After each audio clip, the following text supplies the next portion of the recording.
Hello लोगोफोर, जों दिनै सावरायगोन बुहुमाव लुसिफरनि चार्च एबा गिर्जा दंना गैया आरो बेयाव माबोरै बेखौ बाख्नायो आरो सिबियो आरो बियो बबे जायगायाव दं। जोङो दिनै बे भिडिअसनि गेजेरजों बेखौनो सावरायगोन लोगोफोर जोङो पार्ट 1 आव सावरायदोंमोन दि आइ अफ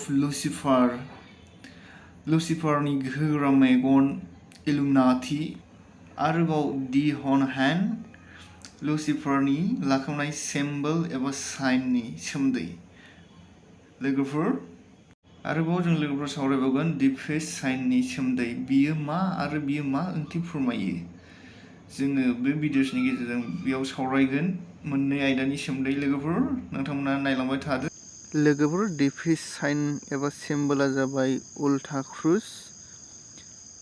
बेखौ सुबुंफ्रा मिन्थियैनि थाखाय बेनि सेटानिक सानथौगिरिफ्रा ब्रकेन क्रुस खालामनानै होनाय जादों आरो गेजेराव राउन्ड तन्त्र मन्त्र खालामनानै दोननाय जादों। आरो बे ब्रकेन क्रुसखौ गस्ला टि-शार्टफोराव सावगारि एबा पिकचार खालामनानै फाननाय जायो आरो बिनि ओंथियानो जाबाय उल्था क्रुस।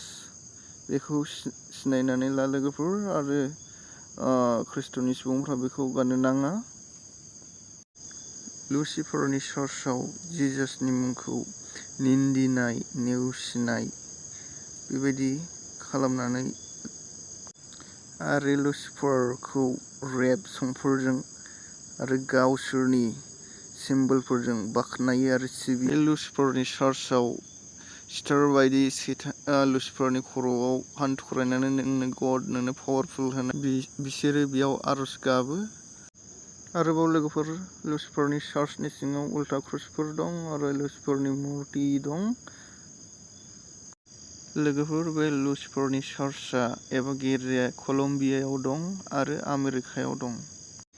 एलार्टआव थादो लोगोफोर, जिजासनि फैनाया खाथिसै आरो लुसिफारनि आन्दायहोनायाबो बुहुमाव बांनायनिख्रुइ बांसिनगासिनो दं। बोथोरा जोबोद गाज्रिसै लोगोफोर, लुसिफारनि सम सफैबाय। बोसोरसे बोसोरनैनि उनावनो गावनि फाननिफ्राय गोसोफाफिननो हानाय नंलिया लोगोफोर, बेनिखायनो दानो मोजां सम, गोसोफाफिननायनि सम।